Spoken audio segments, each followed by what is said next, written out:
In diesem Tutorial zeige ich Ihnen, wie Sie eine neue Seite in WordPress anlegen.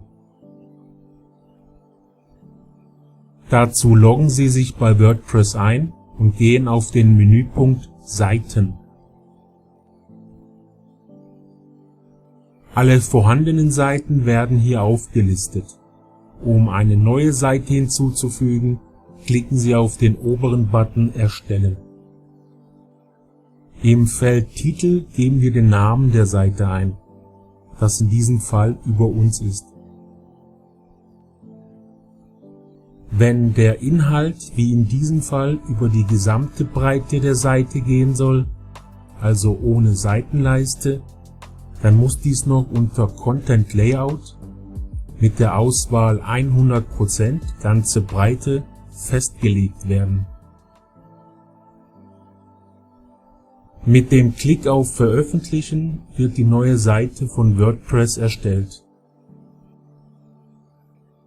Wir haben jetzt zwar eine neue Seite, jedoch ist diese für den Besucher noch nicht erreichbar, da der dazugehörige Menüpunkt noch fehlt. Um diesen festzulegen, gehen Sie auf Design, Menüs. Hier im Bereich Menüpunkte hinzufügen, machen Sie ein Häkchen bei der neuen Über uns Seite und klicken auf den Button zum Menü hinzufügen. Nun müssen Sie nur noch den neuen Menüpunkt mit der gedrückten Maustaste in die gewünschte Position schieben und dieser Vorgang ist abgeschlossen. Klicken Sie auf den Button Menü speichern, damit alle Änderungen übernommen werden. Die Webseite hat jetzt einen neuen Menüpunkt bzw. eine neue Seite und kann vom Besucher angesteuert werden. Natürlich ist diese Seite noch leer, da wir keine Inhalte erstellt haben. Wie Sie Inhalte erstellen, zeige ich Ihnen im Tutorial Elementor.